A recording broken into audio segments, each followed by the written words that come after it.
Hello mga Mars! May pasok si Sarah today, kaya ito nire-ready ko na siya. Once a week pumapasok na siya sa nursery school. At kasama ko si Hana maghahatid, kaya ito nire-ready ko na din siya.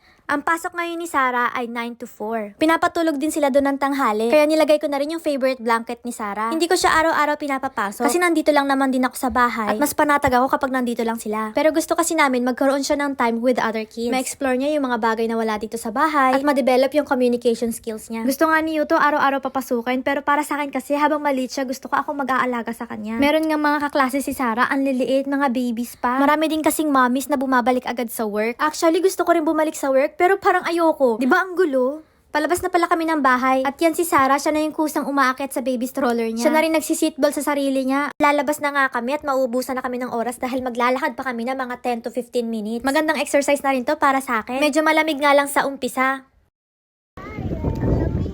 Maya-maya nga, ipinagpapawisan na rin ako kasi may dala akong 7 kilos na bata. And yes, nandito na kami sa school ni Sarah.